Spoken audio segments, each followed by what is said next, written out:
All right. GM, welcome back. So hopefully all of us are here for the workshop this morning. This is going to be about finding bugs, which is really what security is all about, finding and fixing bugs, hopefully. And this is an interesting format for a workshop. We are trying this out recently. So this is going to have 42 tips from the 4 security researchers that you see here. 42, why 42? 42 is supposedly the ultimate answer to all questions in the galaxy. So why not finding bugs as well? And the 4 security researchers here, I'll let my smarter colleagues introduce themselves first with Joran. Thank you. I'm a security researcher at Consensus Diligence, where I work mostly on tooling and automation. So you might have used a couple of my tools. But I am also a bug bounty hunter. So most of my tips today will go into that part of security research.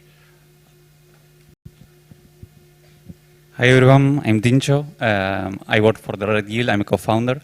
We do security for the public benefit of the Ethereum ecosystem. And in the past, I used to be a lead auditor at OpenZeppelin for many years. And before that, I was a web developer and pen tester.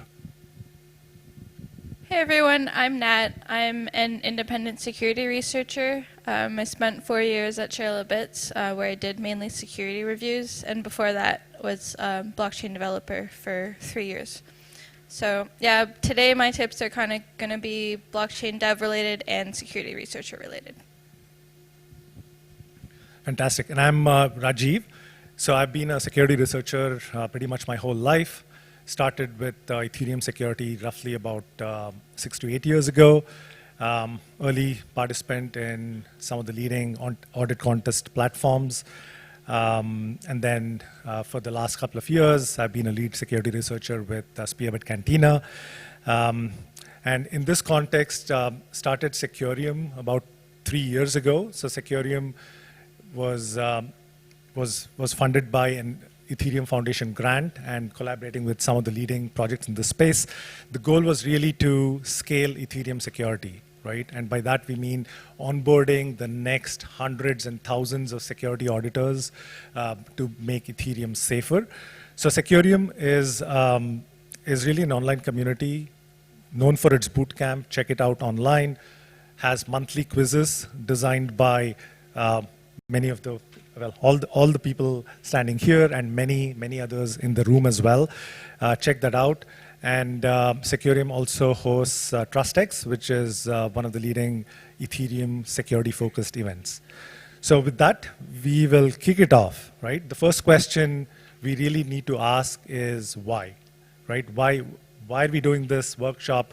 Why are we trying to find bugs?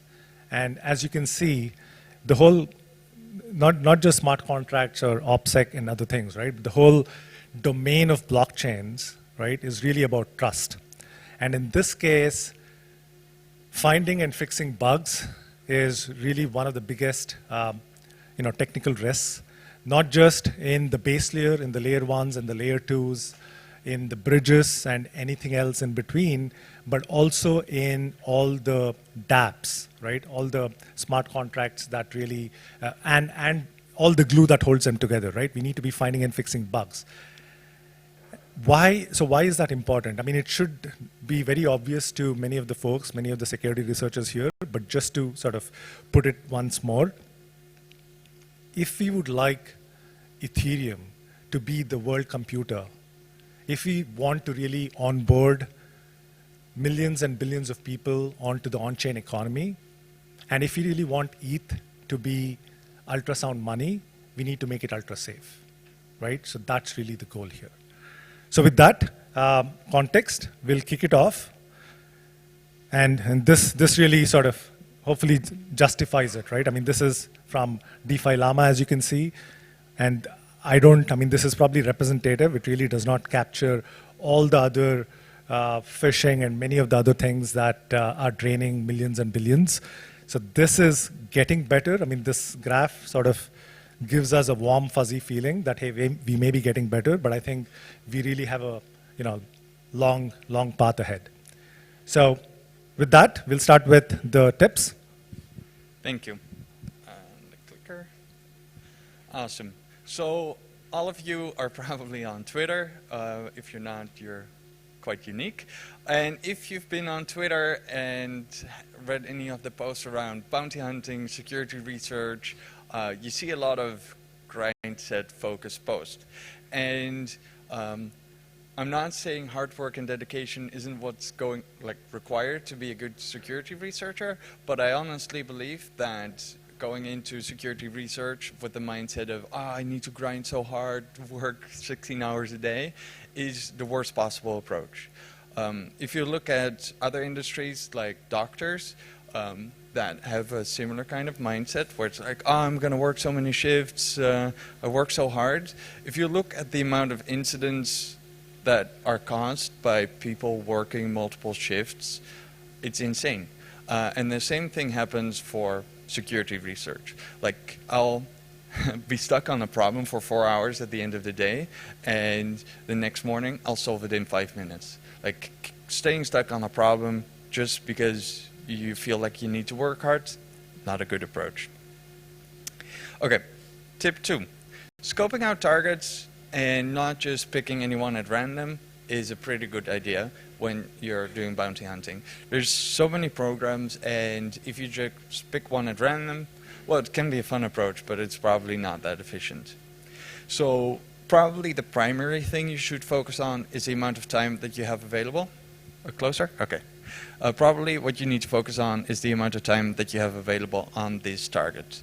So maybe don't go for like a bridge implementation or like an L2 if you just have a weekend. And of course, like if you're looking to make a living out of this or a significant amount of money, then don't go for projects that offer low bounties.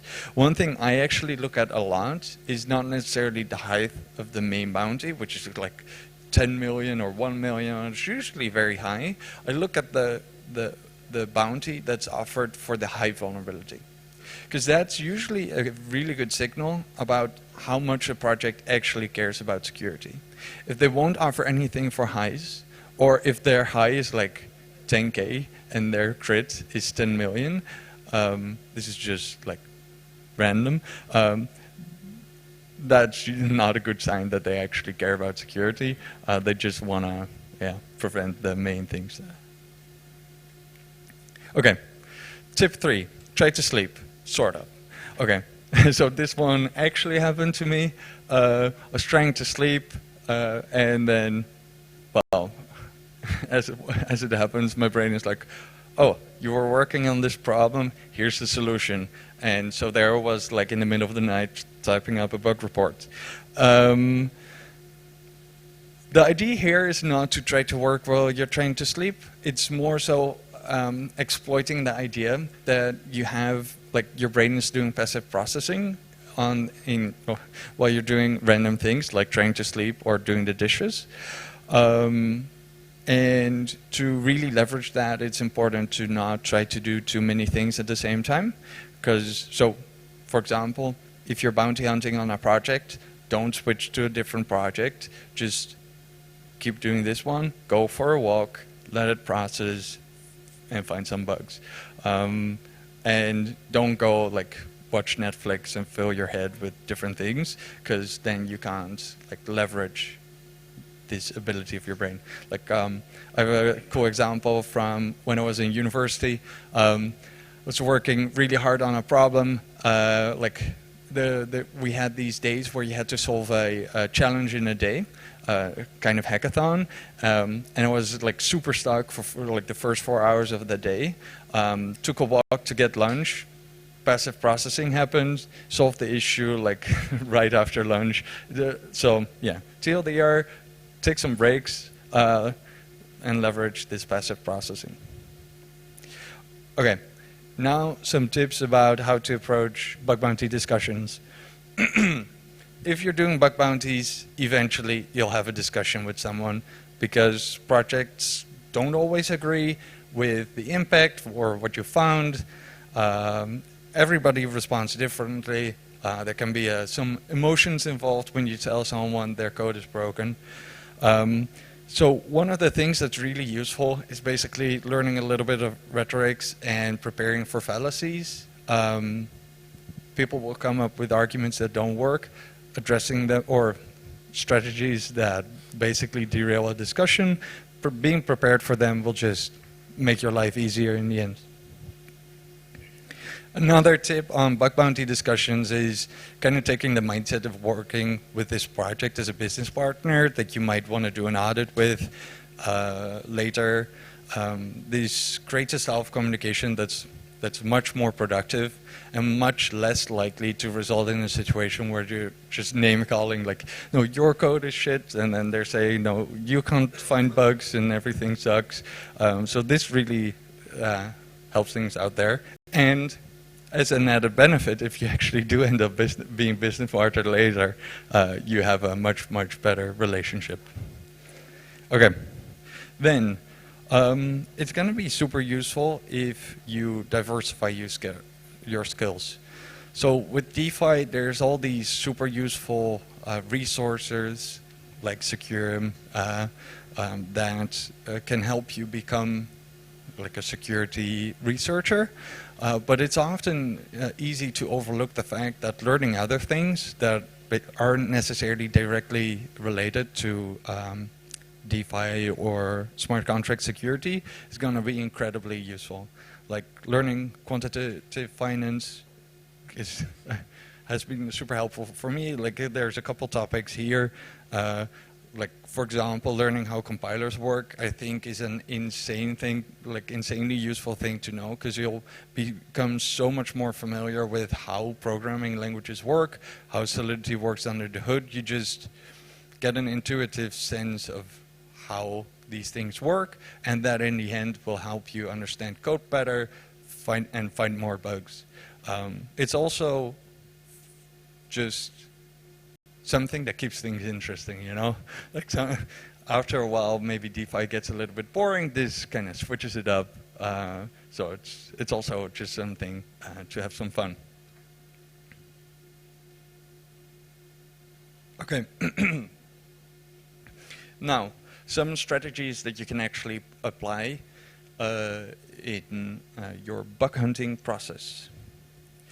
I think one of the things that works really well is finding a paradigm and specializing in it.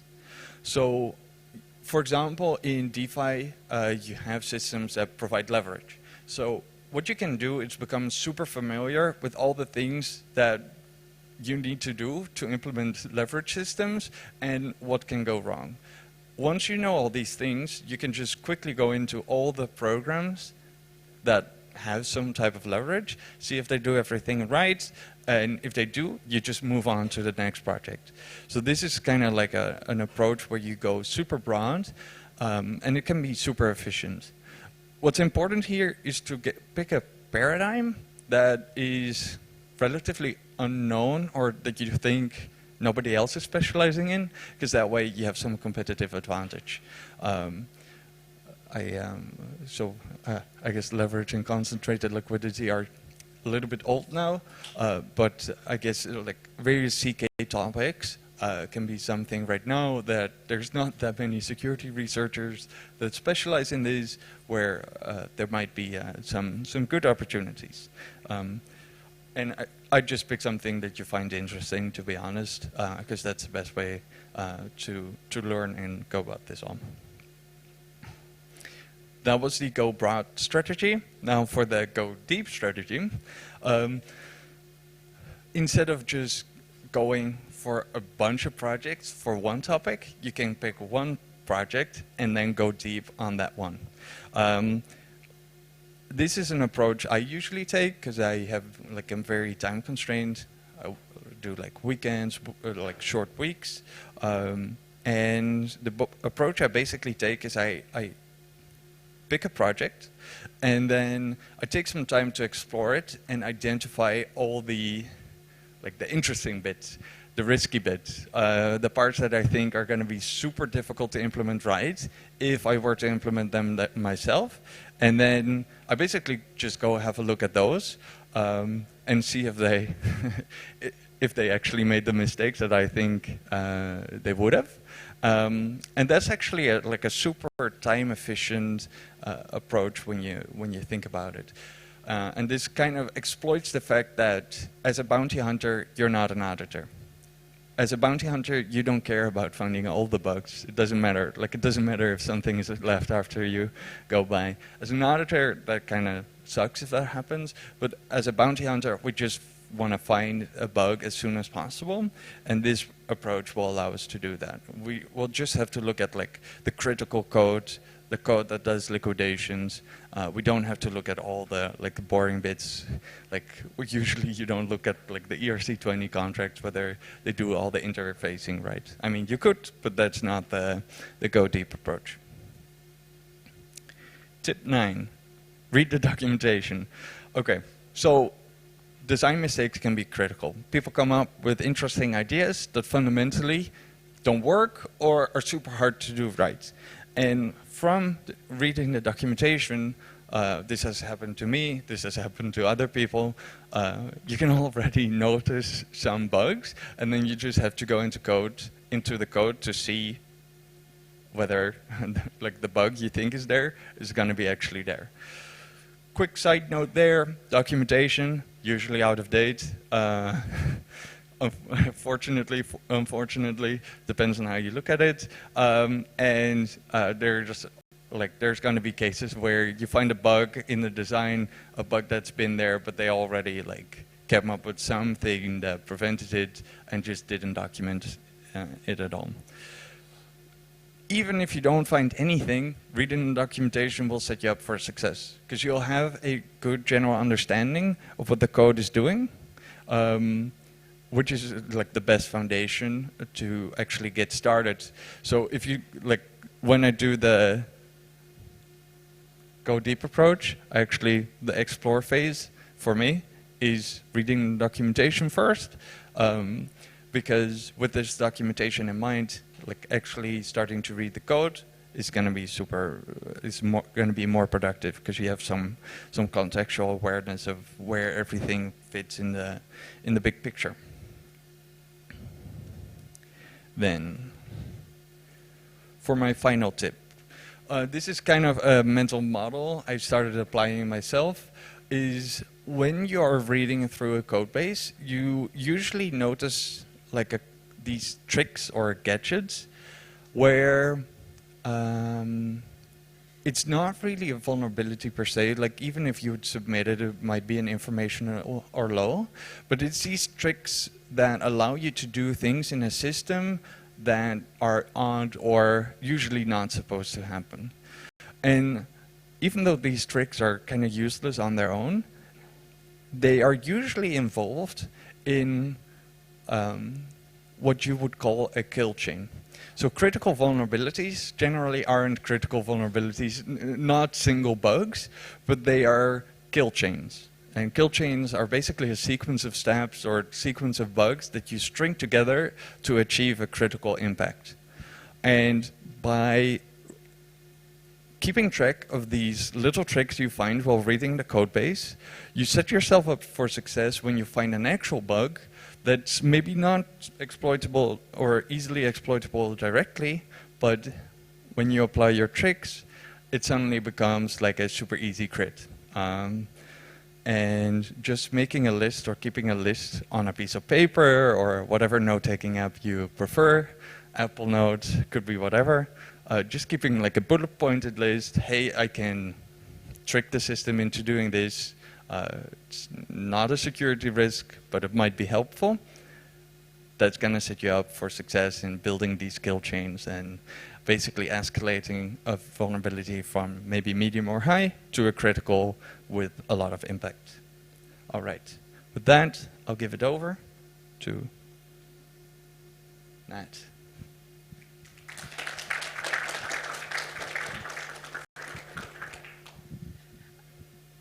All right, just a raise of hands, how many of you here are developers? Okay, a good chunk.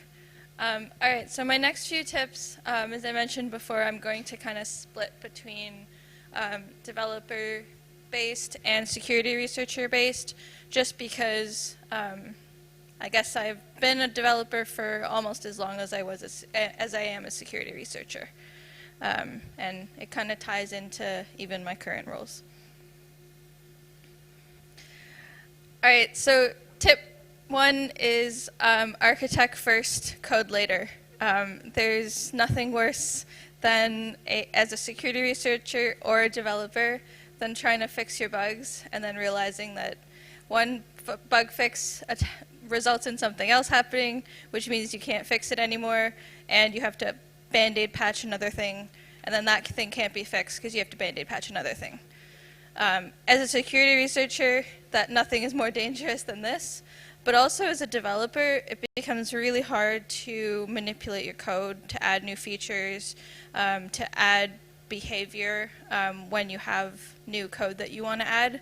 And at the end of the day, it makes your code much harder to read.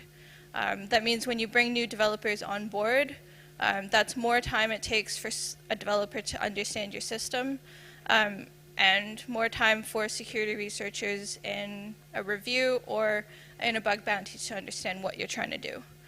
I think this is probably one of the most underrated techniques, is just to really think about your code, figure out what do you want your system to do, how do you want to build it, identify the architecture of your contracts, of whatever your system is supposed to do, and code it later. And I know that's hard because even I tend to sit at a computer and just write code.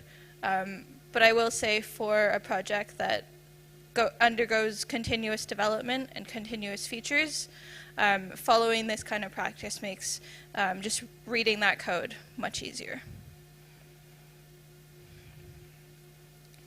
This is kind of related to maybe one of the previous tips, document everything. I think from a security researcher point of view, there's so many issues that we try to find in code bases, and they're because they're either wrong assumptions or invariants that maybe aren't correct. Yeah, sure, the documentation might not accurately reflect what the contract or the code is supposed to do, but as a developer, putting the actual effort into like documenting what you want your system to do, how certain functions work, what the expectations are, that can do a lot to actually helping other people understand your code.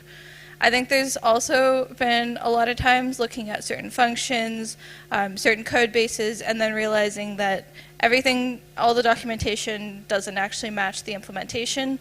And then for security researchers, we have to spend a lot of time trying to figure out, all right, if that documentation or if that line isn't correct, what is it actually doing? It can help save a lot of time in order to bring people on board as well. All right, this one, I'm sorry for all you developers, but simultaneously test and code. Yeah, I know tests aren't that fun to write, and I've been in that space, I've been in that mindset. But I will say that it does help you think about your invariants. It does help you, it forces you to think about how you want your system to work, and it forces you to actually test the outputs of your function, which you wouldn't be doing if you were just writing the function. You wouldn't necessarily be thinking about how a function is supposed to behave if you weren't actually writing the test with it. This can help with, at the very least, extending your unit tests, extending your test cases, such that, sure, maybe your test coverage may not be 100%, but it will be higher than if you were coding and then testing afterwards. It also helps to use this method to test for edge cases, because if you're forcing yourself to say, there's a function with an if statement that covers different corner cases, having a test for that means that you're also increasing your coverage there. And I think there's kind of a really useful use case for these unit tests is essentially finding bugs before your security review or finding bugs before your bug bounty. All right, this one is kind of related to what I'm saying before, is trying to automate as much as you can. There's going to be a lot of bugs when you write your code. That's already a known factor. The more time that you put in your development process to documenting, to testing, the more bugs you'll find when your code is undergoing development, and also the easier it is generally to actually fix those issues. Such that hopefully when you get to your security review or your future security practices, hopefully there's less low-hanging fruit so that the security researchers can actually focus on the really fun, technical, architectural, maybe even protocol level design concerns, rather than we found another reentrancy here, exploitable here with this token. Because that's something you could find with a tool, and it would save you, it would maximize how you use your security reviews in a better way.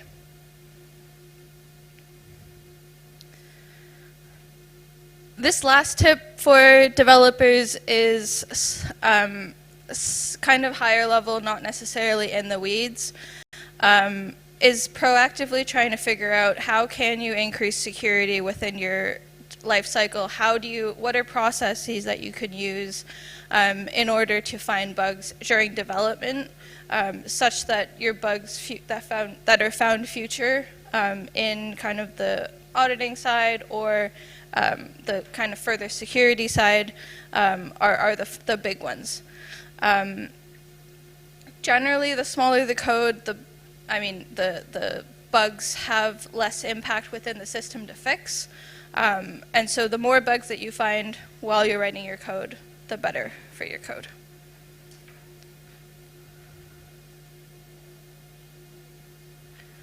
All right, this is kind of flip-flopping tracks because I am also, or mainly a security researcher now. So I guess raise of hands, how many of you are security researchers or interested in heading that direction?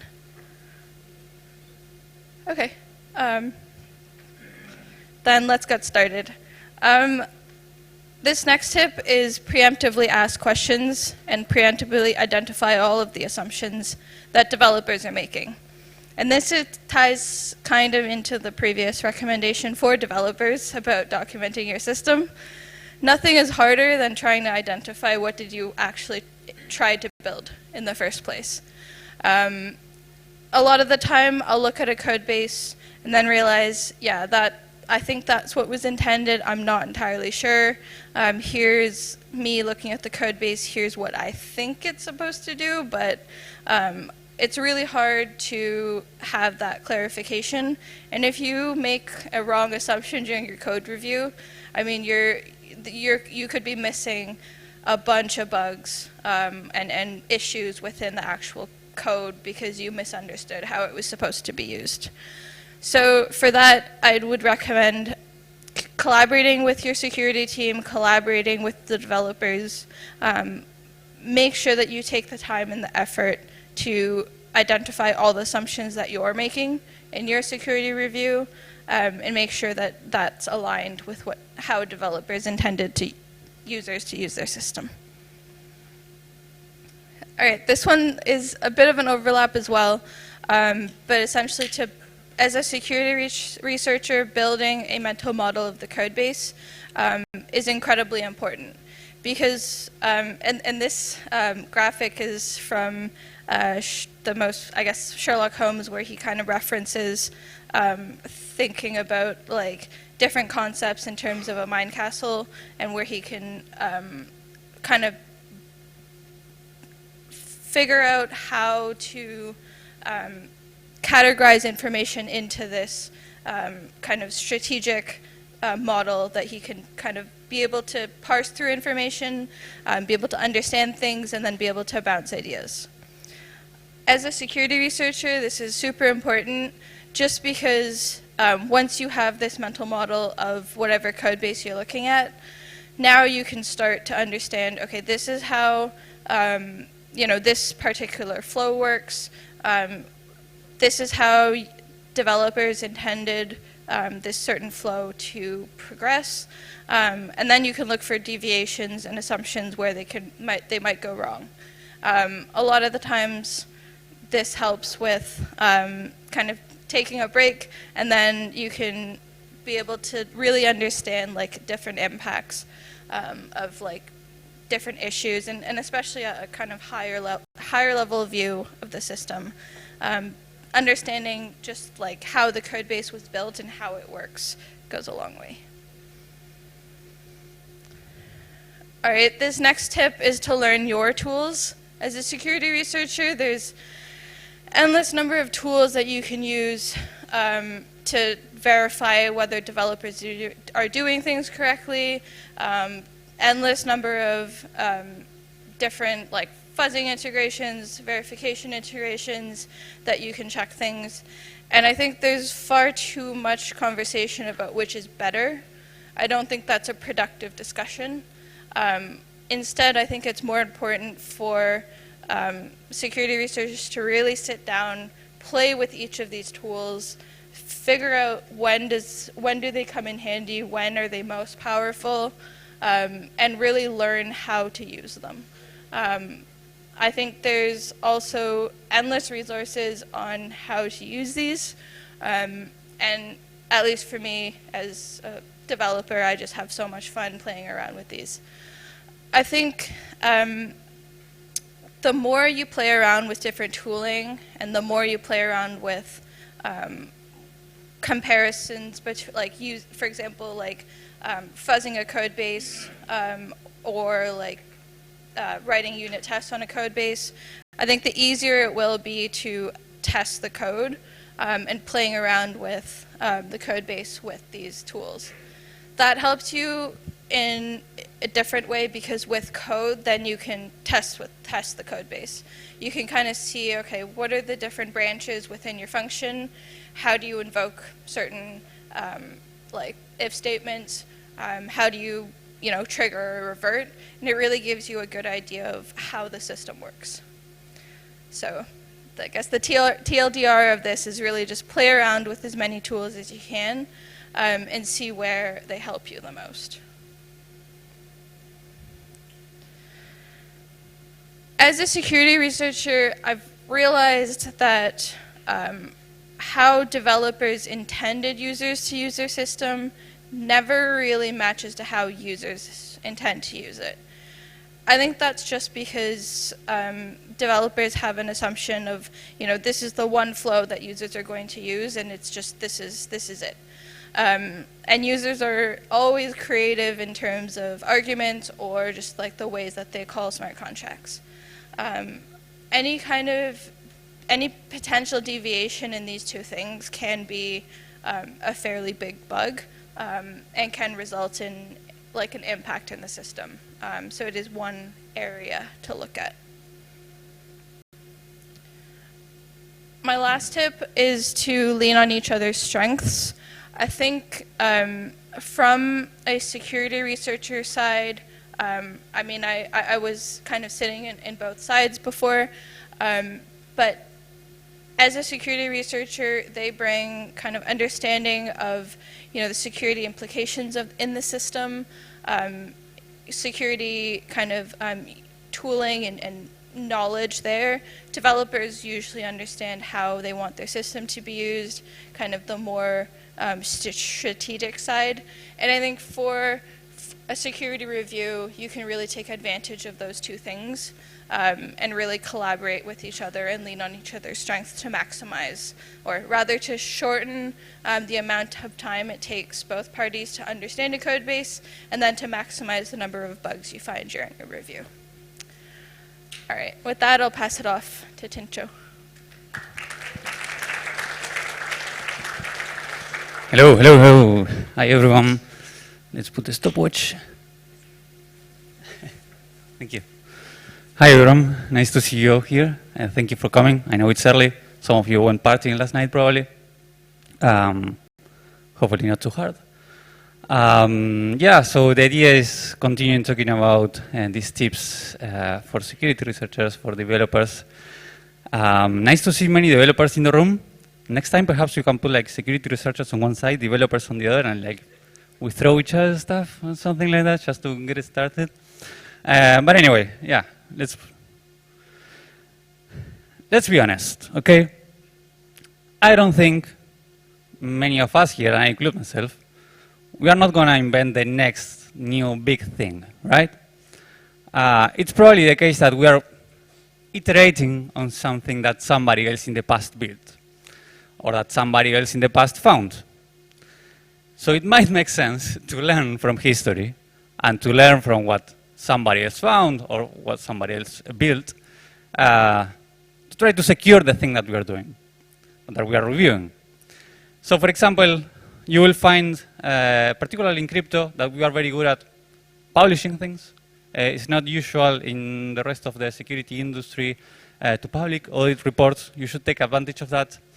This is just one example of ciphering Solidit, where you will find basically a database of issues that have been reported in the past by many security researchers across multiple platforms, auditing companies. If you don't want to use this, you can go, I don't know, Trail of Bits, I think, publishes reports, Open Zeppelin publishes, Consensus Diligence publishes, Sigma Prime does the same, and I could go on and on and on. So I'm not saying that you should read all reports like you read a novel, but probably you should at least skim through them. If you are building a new protocol that, I know, it's a DeFi lending stuff or some DEX or some whatever that you're building next, go see if there's some similar project out there that has done similar things to you. That probably the answer is yes.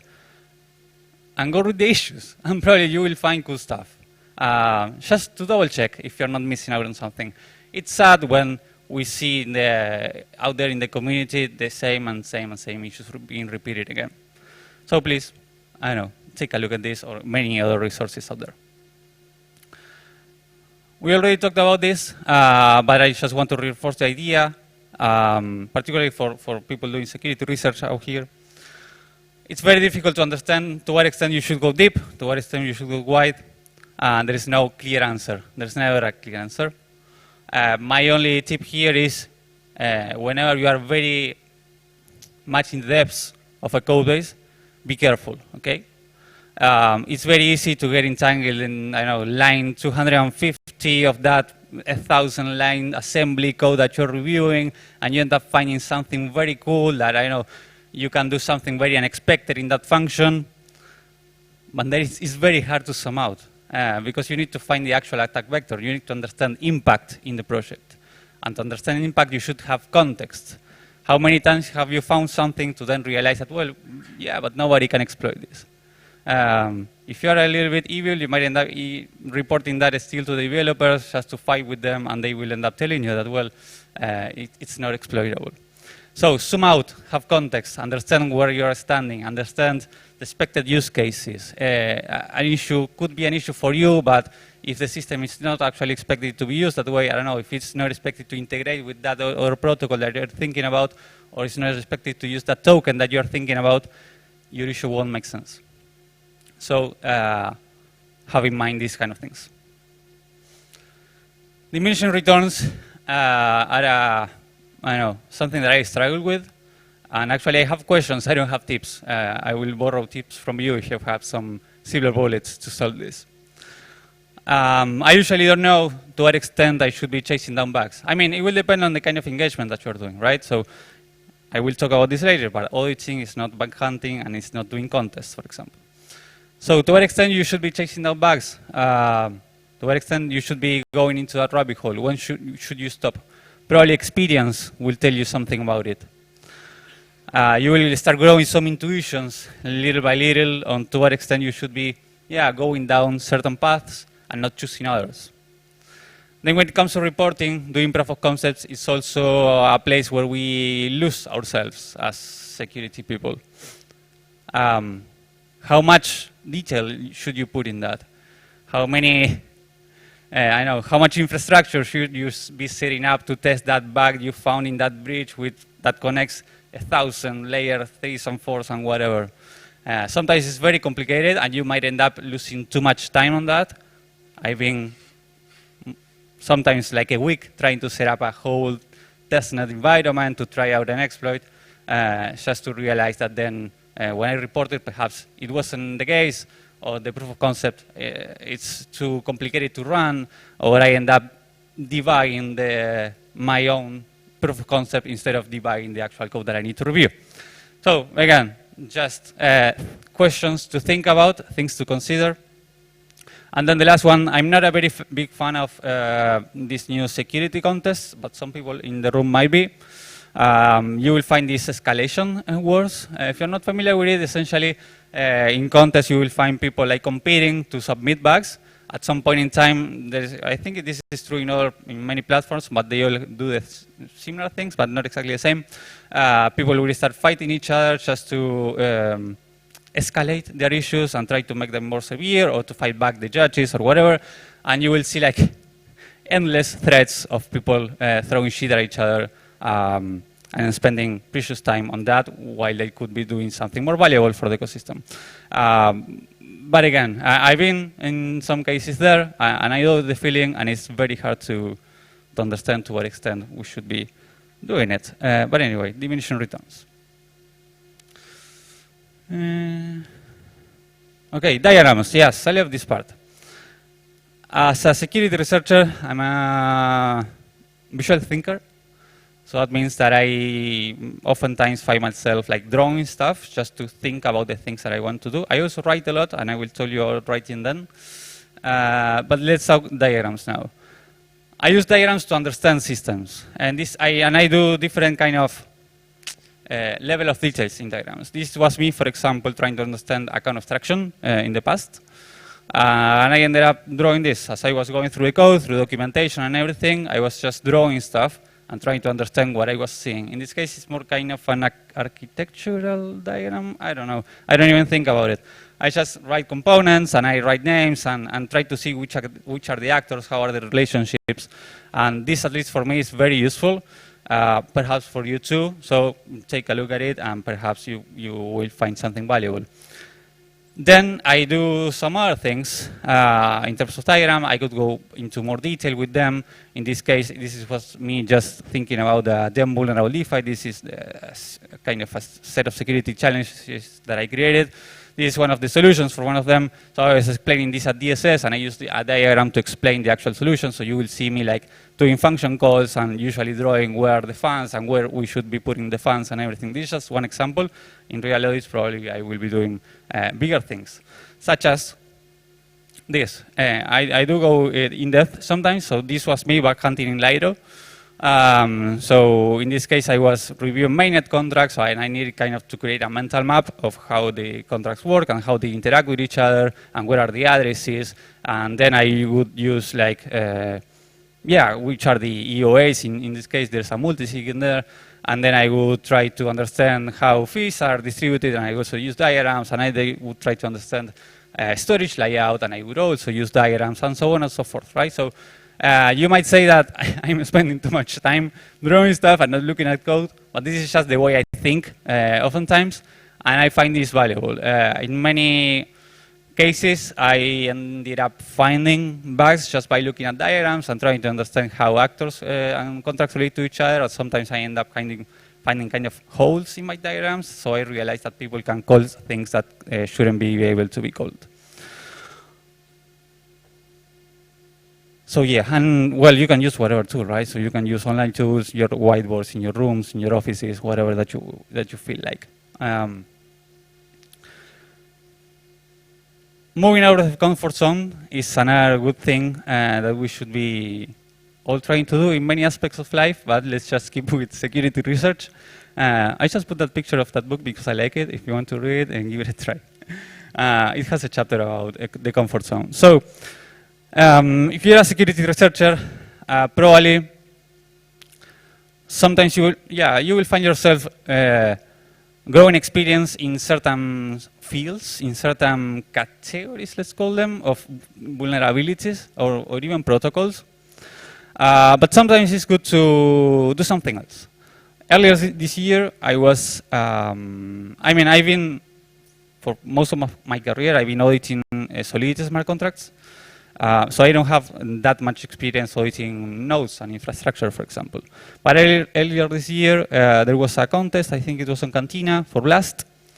And I had the chance to either go for the smart contracts. I mean, I didn't have much time, so I had to choose smart contracts or go for the node, which was written in Golang. It was a fork of Geth. And I decided to go for Geth, for the fork. And I didn't look at the smart contracts. I missed all the fun that people had with the smart contracts. But I did have lots of fun reviewing Geth. And I learned a lot. And I ended up finding issues, and we did quite well. But I wouldn't have said that I was an auditor of Golang code.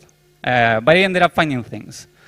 And that only happened just because I moved out of the comfort zone and I started letting go. I had never written anything about Golang. So I learned about it, I did a few courses, I prepared myself, I went in there and ended up finding things. And even if you don't find things, it might be the case that you end up learning, which is always cool. And the things that you learn, you can actually use in the next contest that you do. And little by little, you can specialize in that new technology that you're exploring. So I'm not saying you should always be doing this. Otherwise, it's like you're not specializing in anything. But every now and then, see where you can do something else. If you are a smart contract auditor, see where you can audit a node. Or the other way around, right? Just give it a try and see, and then you can tell me about it. So writing, I told you that I'm a visual thinker, but I also like writing a lot. 2 articles that I recommend, essays from Paul Graham that I recommend reading about writing and the importance of writing, particularly for thinking. I do very much agree with the idea that you only know something if you can write about it and you can explain it to someone else by writing it. And that's the only way I'm sure that I understand something. Probably if you follow me online, you know that I write a lot and I publish articles on the blog of the Red Guild. And that's the way I think. And I spend a lot of time writing. So when I do audits, I explain myself functions in writing. I take down notes and line by line, I explain myself what the function is doing. And in that way, I can find bugs. Because what I write sometimes doesn't make sense. Also, when we're exploring a new code base, it's the case that we explore many different lines of thought. But you cannot be jumping around many lines of thought, right? I'm single-threaded, so I can only do one thing, right? So I write down the other ideas that I have, and I don't want to forget them. So I write them down, and I come back to them later, in the next day or whatever. And to communicate, I always say that doing security for me is, particularly for auditors, 50% finding bugs and 50% communicating bugs. You might be the best finding a bug, but if you cannot actually write a good report and communicate that to someone else and convince that someone else that you're right about it, it doesn't make any sense. So do learn to write. It's very, very, very important, and it's also somewhat fun. So I do recommend that. A particular strategy to find bugs, it's just sometimes going for what's not tested. What I sometimes do is essentially jump into a test suite, see which are the public functions in the contracts that are never called, and start exploring there. It's usually the case that whenever there's a public function that is never called from the test, it could be, yeah, it's sometimes the case that there might be something at least to explore in that sense.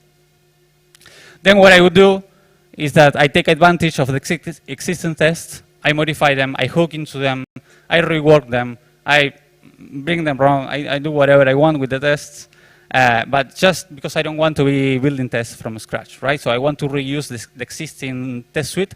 That's why it's very important to always take a look at them, try to use them, run them, and see if it helps you. We could talk a little bit more about this. I don't want to extend myself. I do have some minutes left, according to Rajiv. He told me I had some extra time. So for me, auditing is not backhunting is not contest, and contests are not auditing. The skills, the mindset, the experience, the intuitions, the way that you play these games is totally different. And you might be the best auditor out there. I consider myself a good auditor in the past. And then I moved to contest, and I realized that people play a different kind of game in there. And perhaps I wasn't the best doing that. And backhunting is the same, right? In auditing, you will find yourself doing client-facing work. You will find yourself going deep and going wide and going very detailed and writing very detailed reports and talking a lot with developers, not necessarily discussing, but just thinking along with them just to find more vulnerabilities and bugs. And you have access to these developers oftentimes. You also feel the responsibility when you're an auditor, particularly if you're leading audit. You feel responsible for what you're doing, which might not be sometimes the case if you're just backhunting, right? In backhunting, you're just perhaps a solo backhunter. You're shirtless in your home, just doing whatever you want, looking at some code. Sometimes you look at it more, you look at less. You might not feel as responsible as other people. You can go as deep as you want. You can just get one win and you're done. Auditors might need to find everything. It's a very different mindset. And in contests, well, contests for me are just like madness. Some people find it fun. Sometimes I do. But again, it's a different kind of game. You should be finding sometimes specific bugs that are more unique. You should be thinking differently about how to report. Some people even influence judges. Some people throw shit at each other just to escalate their bugs. I mean, they are a different mindset too. So if you're an auditor, perhaps you're not a bug hunter, and perhaps you're not good at contest or the other way around, but choose your ground and know what you're doing. About to wrap up. So whatever ground you choose, try to be professional. We see lots of people on Twitter not representing very well the security community in many ways. So I always try to share with people these ideas of being assertive without being aggressive. Stand your ground, but not necessarily being aggressive with developers, being empathetic to them, and you developers with us security researchers too. We try to always be as thoughtful as possible. We take our time to think about the things we want to report, the things that we want to explore, the things that we share with you. Always putting as much attention to detail as possible. This is a big thing to me. Paying attention to details in reports, to the code when trying to find bugs. So being very thorough, being sometimes slow, and being thoughtful about what I do. And always trying to be kind to each other. This is the kind of the hippie part, but trying to be kind to each other and respectful. We all have, we are all humans. We have friends, family, problems. We can get very adversarial sometimes. But as long as we are respectful to each other and we don't bullshit each other publicly on Twitter, sometimes it could be necessary a little bit. But please avoid those bullshit reports on Twitter, or you're just public shaming somebody that is not answering your report that you just submitted 15 minutes ago, and it ends up being an informational or whatever. So try to be professional. We're trying to build a big security community here. Wrapping up, have patience. Everything takes time, particularly when you're doing security. Becoming a security researcher takes time. Finding bugs takes time. Reporting, triaging, judging, escalations. Let's not even talk about how payment sometimes takes endless time. So yeah, it's a game of patience. Lots of people coming to me, what should I do? How should I get started? How should I find this and this and that? And what I always do is be patient because we are here for the long run. Rajiv, you're up. Thank you.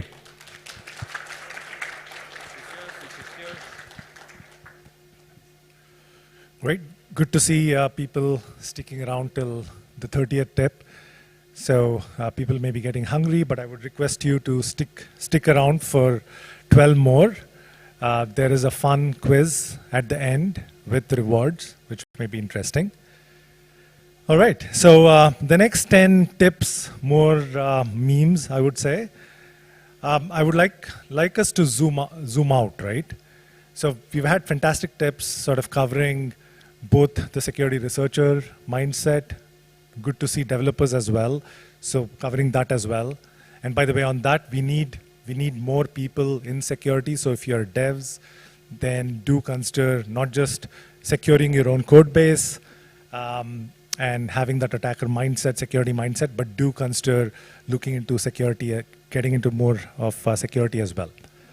So in this case, the first thing is really, both as a dev as well as a security researcher, is to zoom out and sort of assess the protocol that you're building or reviewing, right? First thing is, I mean, look at this. So Billy, somebody hands him or her money, right? But would like to sort of take time to explain the importance of smart contract security. But of course, you know, YOLO, go and degen mode, look at what the assets are, put it into the vending machine, do some actions, and then, you know, make money or regret, right? So this is, I mean, this may seem like fun, but it's all about the assets, right? I mean, that's why we're here. All these assets are being put on the blockchain in various forms. What are those assets? As a protocol, you obviously will have a very clear view as a developer. But as a security researcher, this is the first thing you need to see. What tokens, right? Where are they being held? Where is it entering the system? And more importantly, where is it exiting the system? Because attackers are really looking to exit out of the system with these assets, right? So having this mental model documentation of assets is really critical. And of course, actors, right? I mean, these actors could be users of your system, could be abusers, could be attackers, could be developers themselves in the sense of, you know, all the code that's gone in and potential impacts, negative impacts as well. I'll get into more of that later. It could be even the governance, right? I mean, here we are talking about smart contracts in general, right? So it could be even the governance, and how does governance as an actor factor in to your threat model or trust model? So that has to be considered. And of course, all the actions, right? So what are the various actions that can be taken by these actors? When are these actions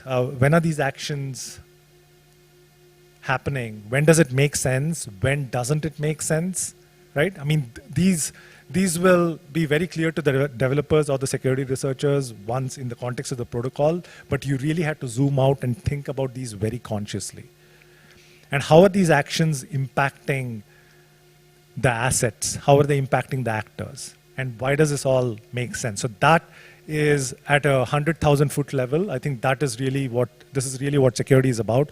So if you go back, I mean, for those who are familiar with security theory, this is really what an access control matrix is. You have the subjects operating on the objects. You have the matrix of permissions, right? So this is fundamentally what we are looking at. All right, the second meme. So you may see sort of repeating or repetitive things in the tips that we've been talking about, but this is what we are doing consciously to drive these points home, right?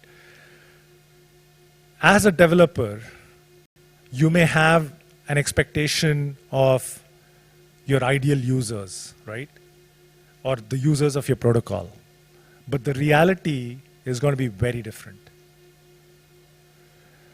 And as a security researcher, this is something you have to pay, you know, great attention to, right? Again, users and abusers. How does this particular protocol get normally, how does it function normally? What's the normal behavior? But then that is fine. We need to build that model, but what we are looking at is the anomaly, right? How can this go wrong? Now, not all anomaly is bad, right? I mean, obviously, there are so many things that we don't intend to capture in the protocol, which is fine. And not every anomaly is a security issue, right? It's really a small subset of that is what we call as bugs, right? But really vulnerabilities that really impact the system, that affect the assets, that affect the actors, drain it out, and everything in between. So this is something that is super critical that all the developers should really be thinking about, right? How is this going to be used? How is this going to be abused?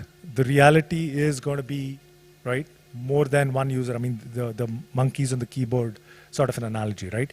So really pay attention to this. And this is not just the users. I mean, this could be, again, extending to all the actors, right? It could be the governance as well. We've seen a whole bunch of governance attacks where it wasn't within the threat model to really consider something like that happening, but that is really what happens. And for the users, right, I mean, this applies really to every scenario. So as a user or a security researcher, I mean, we could expect on the flip side, a particular sort of a behavior from the developers, right? But of course, we have scams, we have rug pulls. So even there, the reality might really not match what our expectation is. So for all the users, developers, and the security researchers, there's really a message here. Great, so third meme. Challenge assumptions. I mean, we are saying this repeatedly in different, using different memes, different ways of saying it, but this is really the root of all bugs, right? The assumptions made by the developer about the user, the assumptions made by the security researcher about the code base, about the developer, the assumptions made by the developer and the security researcher about the users. I mean, all combinations, right? So this is really the root of anything that's wrong with security, right? So question everything. As a developer, question all possible scenarios, all the different ways that, maybe you have a design, maybe you have a spec from your team, but how can this be used, right? How can this be abused? Question everything, every scenario, all that has to be captured within your model. And as a security researcher, again, question everything, right? I mean, ask, Nat mentioned, Tincho as well, about questioning everything to yourself and as much as you can to the protocol, to the developer team as well, right? Because if we do not understand as a security researcher, if we do not understand what this is supposed to do, how is this going to be used, we certainly cannot understand how this is going to be abused, right? So as much as possible, obviously, practically, there's obviously a limit. It's all time boxed. So figure out, and this depends on the model as well. So if you're doing a collaborative review, you have quite a bit of leeway in terms of asking questions. If you're doing a contest, maybe not as much. If you're doing a bug bounty, again, very limited ways of sort of questioning the protocol about every nit and nitty-gritty detail that you may want to know about, right? But try to get an idea of who, again, actors, actions, assets, who is it, what is it being done, when, and where, right? So that is really critical. Question everything. And security is nothing without discovering the misuse scenarios, right? Again, repeating myself, use and misuse, critical. And abuse is really a subset of misuse. So figuring out just the various misuse things is not going to do much. As a security researcher, you have to figure out the abuse cases. And the abuse cases are really the vulnerabilities. We'll talk about the impact in a bit. And really to map out what the attack surface is, right? So for a developer, in this case, it is really to reduce the attack surface of your protocol, of your code base, reduce it so that, I mean, one way to reduce it is to reduce the complexity, right? Reduce the number of actions that can be done, figure out what is really critical. There is a concept called guarded launch. Maybe you can do it in steps. Various ways to reduce attack surface, because if you reduce it, then the potential for abuse is much lower, right? So the probability goes down. And your actors and attackers, I mean, we are in the blockchain environment, right? So in this case, we are really looking at sort of the worst case scenarios from an adversarial mindset. Anything and everything can be attacked and will be attacked, and by anyone who is a part of the system. So we are really looking at a very high bar, right, when it comes to who that attacker is. Unlike the Web 2 or the Web 1 world, we do not have a good idea of who the insiders are and who the outsiders are, what is the characterization of the normal users of my system. So it's a really adversarial mindset that should be kept in mind when you're designing, coding, and reviewing.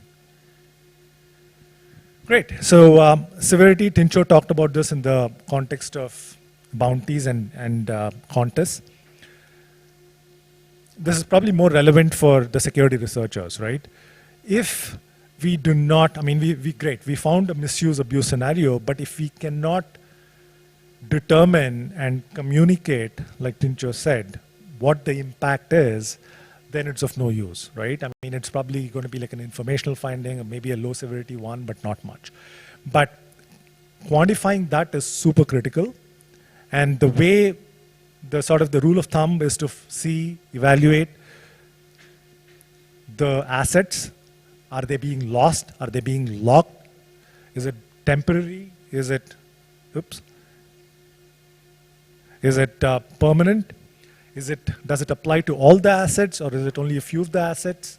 Is it only the fees, or is it the user assets? Is it, can they impact assets of, assets that they own? Or can they impact assets of all users? There are so many ways to sort of slice and dice this, right? So that is critical. I mean, this, and the good thing is, I think the impact is objective. I mean, can be fairly objective in terms of how we determine it. But likelihood, which is really the probability that this can happen, that is trickier, right? Does this happen all the time? Does it happen sometimes? What are really the conditions under which this particular vulnerability can be exploited? That's really what we're looking about, right? Looking at. So that is hard, and typically what ends up, that's where all the escalations happen that Tincho was talking about. And these conditionals, there are a whole bunch of nested ifs, right? That if this condition is met and this, so you go on. And I think realistically, the more the number of predicates or ifs, the lower the likelihood, right? So figure out what the likelihood is, what the impact is, and use that to sort of quantify the severity of the vulnerability that you're reporting. And on the flip side, for the developers who may be sort of looking at these audit contests or bounties, right? This is again, if you're evaluating, if you're one of the judges or if you're on the team looking at any of these contest results or bounty submissions, this is something that you need to pay attention to, right? And it's tricky, but it is really important. Great. So for the Star Wars fans, it's really all about being consistent. For the developers, it's about being consistent with your checks in different parts of your code base on the various assets, on the various actors and actions. If these checks are inconsistent, then it leads to inconsistent transitions, right, in your protocol. And those result in inconsistent state. And that is, again, the root of all bugs, right? These may seem very obvious, very simplistic, but at 100,000 foot level, that's what it really is, right? So if you go back to the code that you're looking at, that you're developing or you're reviewing, look for these patterns of checks. Anything that's done in one place that is missing in other places, that is, it's a big red flag. It's a good starting point. Right. So Web3, well, this is a meme adopted from Web 2, right? And it's I think I've seen it used in the context of dependencies, where the small block that you see marked out as bug is really a dependency for almost everything that you run, but it is small, nobody really knows about it, nobody really knows when it was developed and whether it's being maintained, and breaking that, right, could really bring down the entire space. So in the case of Web3, I think it is very similar, and I think it's even worse, because Web3 is not sort of isolated from Web2, right? It's really building upon Web2, and there have been many talks here that talk about the Web2 aspects of security, so we won't get into that. But the bugs in Web3 can be anywhere, and really they're everywhere at this point. So this may paint a very sort of red, nasty sort of picture, very pessimistic outlook, but I think we are getting better, right? I mean, it's worse. It was worse. It also sort of signals the maturity of the entire stack, the entire space, but these are getting better, right? And as we do this, we're also adding a lot more code base, lot of new infra, a lot of new tooling. So it's sort of cat and mouse game, right? You fix these bugs, but there are new ones, there's new code bases, and there are new bugs in them. So for the developers, I guess the message here is that every line of your code base matters, right? So just be very conscious about everything that is getting into your code base. Try to see if it is really required or not. And for the reviewers, for the security researchers, read every line. That's not enough. Read between the lines as well. And what this means is, it's relatively easier to sort of find bugs in the code that you see, but it's much harder to imagine bugs in the parts that you don't see, right? So do that, and that, even then it's not enough, right? So it's almost an unreachable challenge for the security researchers, because you have to read every line, between the lines, and beyond the lines. Beyond the lines is really about the dependencies that you see here, right? It's not enough if you look at what your code base is, but all the other code bases. I mean, we're really building the Legos of the future, or the financial DeFi blocks, the future internet 3.0, pick your term, right? If we want to build that, then they have to work together. And if they have to work together, we cannot afford to have security issues in the glue that is connecting them, right? So that is the real part here. So in the case of Web3 smart contracts specifically, you may be looking at dependencies on oracles, right? I mean, dependencies on other protocols, dependencies on your web tooling. All those can have bugs and has to be within your threat model. Great. So next meme for all the Matrix fans here, bugs are really everywhere, right? They're really there in every code base. It's pretty much a matter of what incentives are, right, for the developers or the researchers to find them. So the message here is, look at what's there and what's missing. For all the developers, think like an attacker, right? The security mindset, how can it be broken? So that is really the sort of the repetitive message here. And for the researchers, obviously, think like that, but also act like a white hat, right?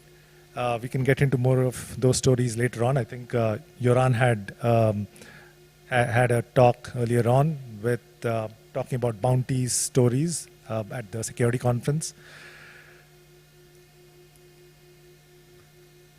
Okay, so this again is invariance, right? A lot of security, well, a lot of it in the smart contract space and in your code base boils down to invariance. Invariance is another term for properties. What properties should hold in your code base? What properties should not hold good in this code base, right? And these have to be consciously thought about, right? I mean, this comes up in the context of formal verification, typically, where you'll have to specify the invariants and then use a checker. But then even without that, as a developer, before you write a line of code, right, think about what invariant should this satisfy? What are the properties that I'm actually coding for?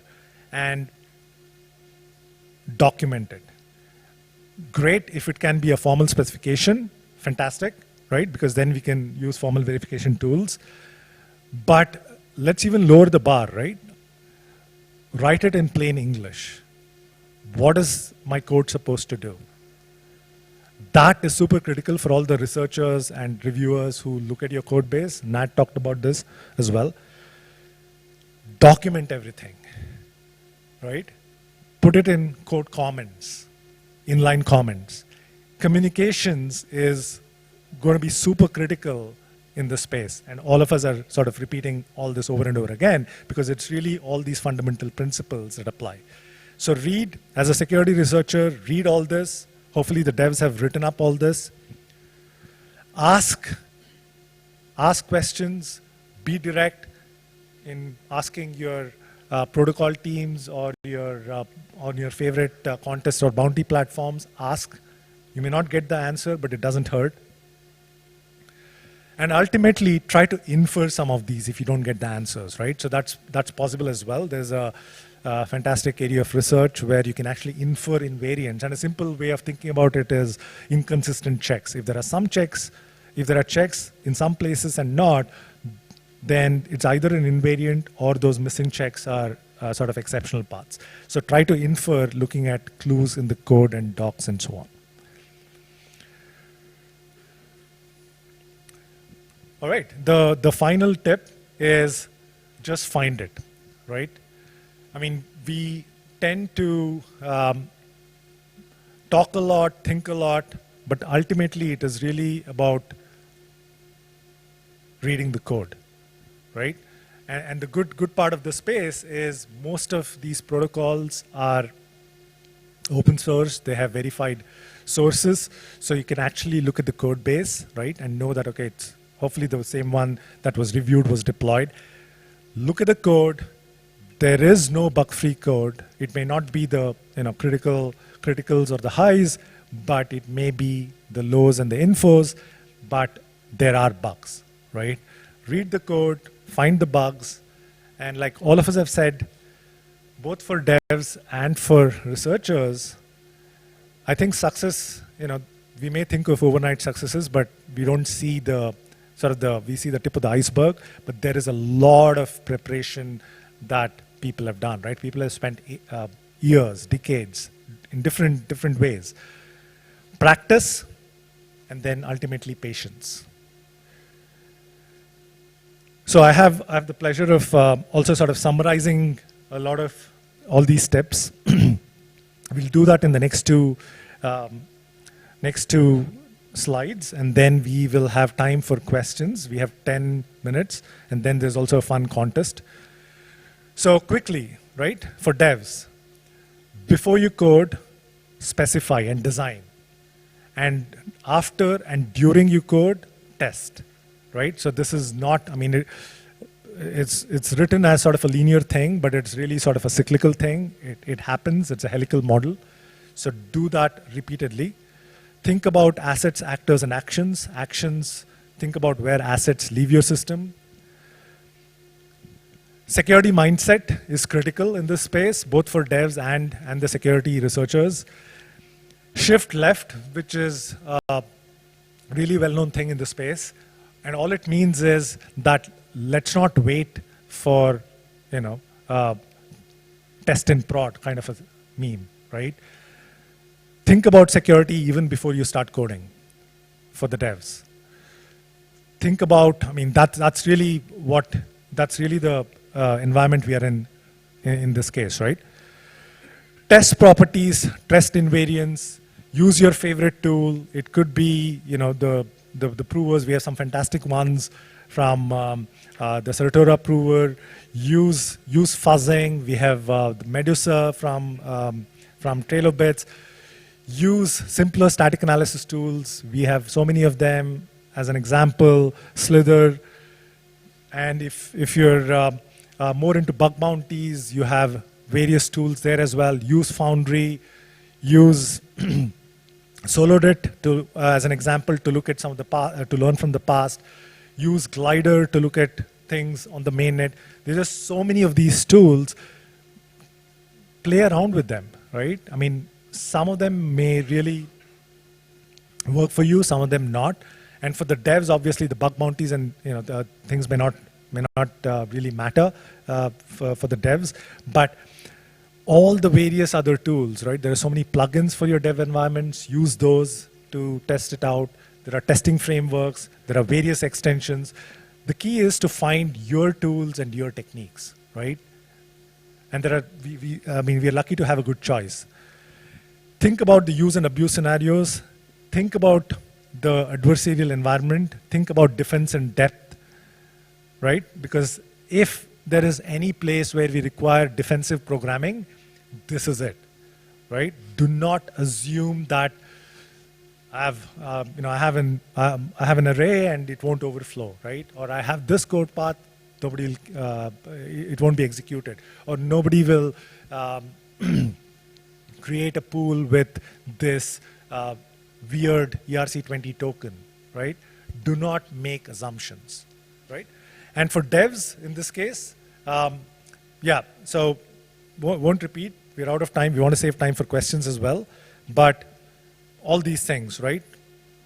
And all these slides will be available soon. The video, I believe, is being live streamed. But the bottom one, I think, is critical, right? We tend to get overwhelmed, but take care of your code as devs from a security perspective, and more importantly, take care of yourself. Well, with that, thank you.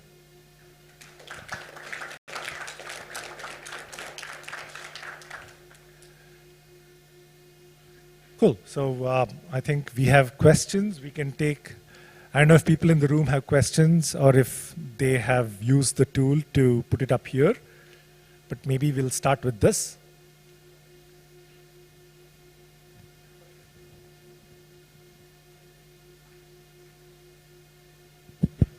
Look. All right, the first one. What do you think regarding an issue in ERC20 standard discovered in 2017, which caused $115 million loss by Ethereum users? Which one is this? I don't. The what? This is the lack of transaction handling. I don't recall that one. I don't know. I will post a link in this chat. Okay. I don't have a formed opinion about it. Thank you. Okay, while that link is getting posted, I think we have one that went up. How do you say your process is unique? What do each of you do differently from everyone else? Oh, that's a good one. I would lie if I would say my process is unique. I don't think it's honestly. I don't think it's unique. I think well, I haven't worked with these guys side to side, but I do believe to some extent our process might look similar. Sometimes I think we might differentiate to what extent we use tooling, for example. That's one case. In my case, I don't use tooling very much. I'm very much a manual reviewer. But perhaps not Rajiv or Joran might use some more tooling sometimes. I'll go first. Okay, so I was very interested in this topic last year or sometime last year, like different methods of approaching bounties, audits, and there's a lot of different ways of going about audits and security research, but in the end, they're all not that dissimilar. I think Rajiv's last slide is just read the code. In the end, that's kind of what everybody ends up doing. Everybody builds this like general mental framework that they add information into as they read code, writing specifications, running tools. They are all just methods of thinking, writing another method of thinking about the code, but in the end, you're all just like mentally processing. And yeah, so I don't think it's going to be super dissimilar. Yeah, I would echo that. I don't think it's that different.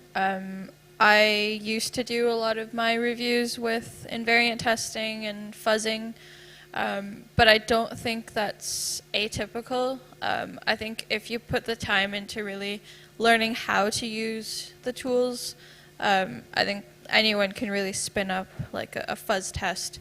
It's really just a matter of kind of how complex you want to get with that.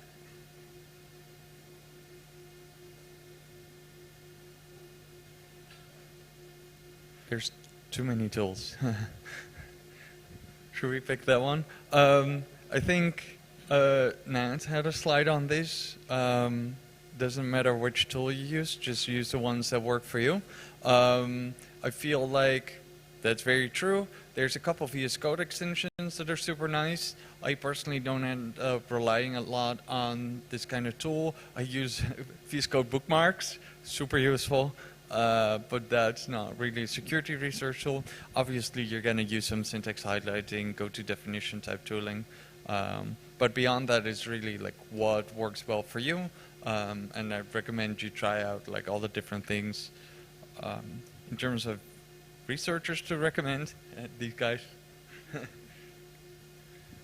There are a whole bunch. I mean, just go on Twitter, look up. And let me look at the publication, right? Which publication? So I would definitely do a shout out to Block Thread by Peter from Coinbase. So as a publication, so it's I think a weekly thing where all the threads in this ecosystem are very neatly compiled. So do take a look at that if you're interested. And if you're specifically interested in smart contract bugs, then the various reports from contests, from different project, different firms like Diligence, they all have whatever publicly available reports on their GitHubs. There is Solodit that compiles it. So those would be definitely some. There is a whole, all these security videos, right? Recorded talks. So there was a DeFi Security Summit, DSS conference last week. And I think we had pretty much every, most of the leading researchers in this space, Web3, Web2, anything in between, every aspect, right, were there. All their thoughts have been captured. So just go to those YouTube channels or wherever they're hosted, take a look at it. So that is something I would definitely recommend. I found the link, by the way. You can find it in this thread if you scroll down the comments. Okay, I don't know how to scroll down. Not in this. Yeah, maybe. Yeah, we'll hang around so you can show it to us offline as well. Yeah, sorry. I wanted to add something about tooling. I personally use Foundry a lot. Does it count as a tool? I don't know, but I write tests and I do fuzzing with Foundry. That's mostly what I do, and yeah, Visual Studio code extensions and that kind of things. Cool. Can we go back to the slide? I think there was just one slide we needed to show for the quiz.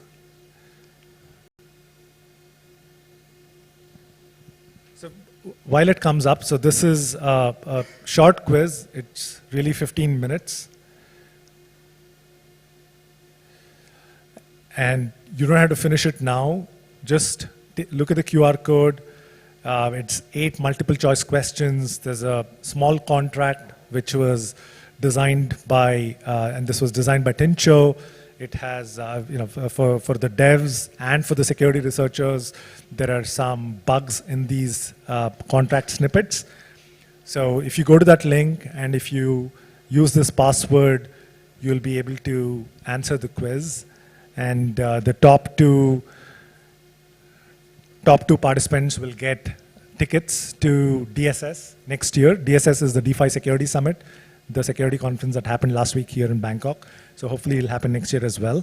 So yeah, if you get a chance, do take a look. It's going to be open for about a day. And any further questions? So yes, thank you for sticking along. Any further questions?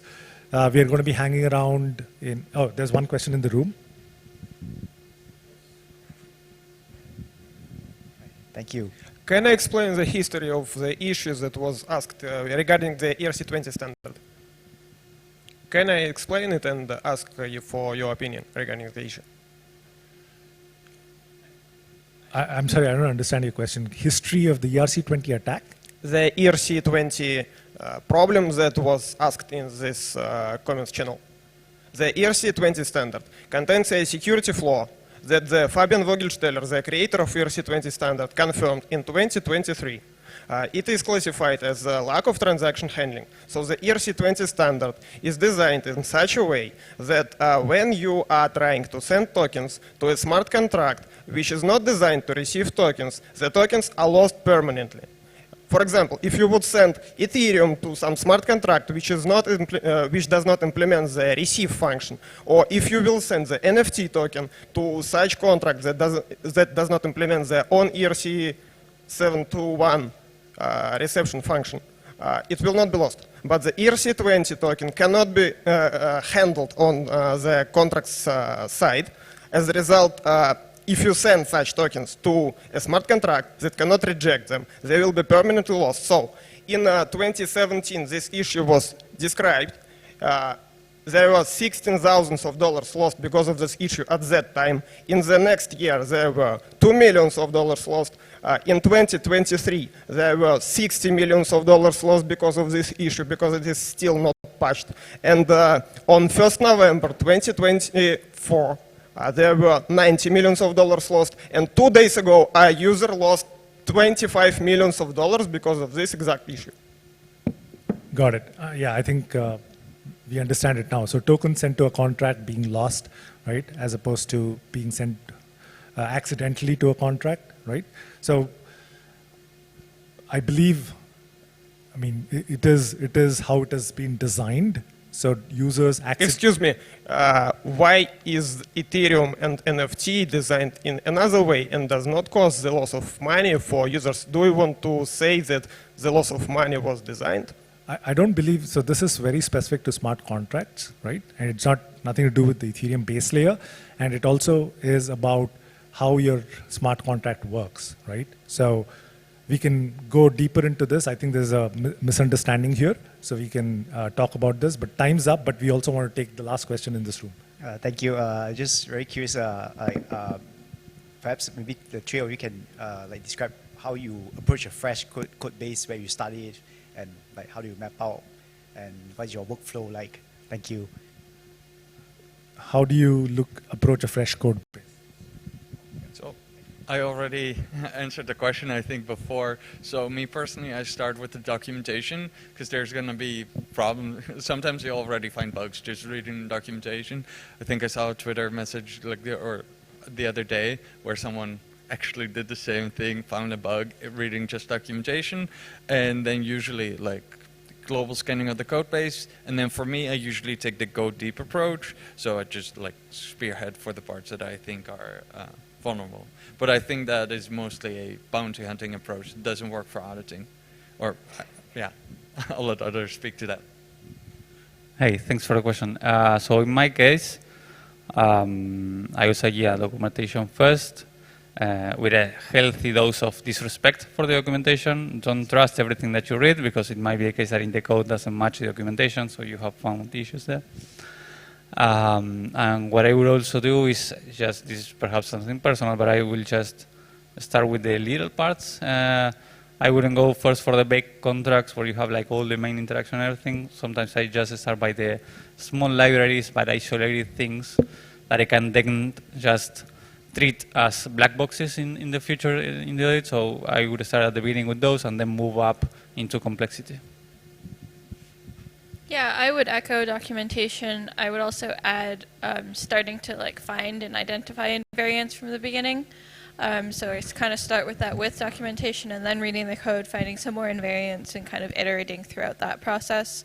I think over time, the more you understand about the code base, the more invariants you can find, and very likely, the more invariants you can break. Thank you.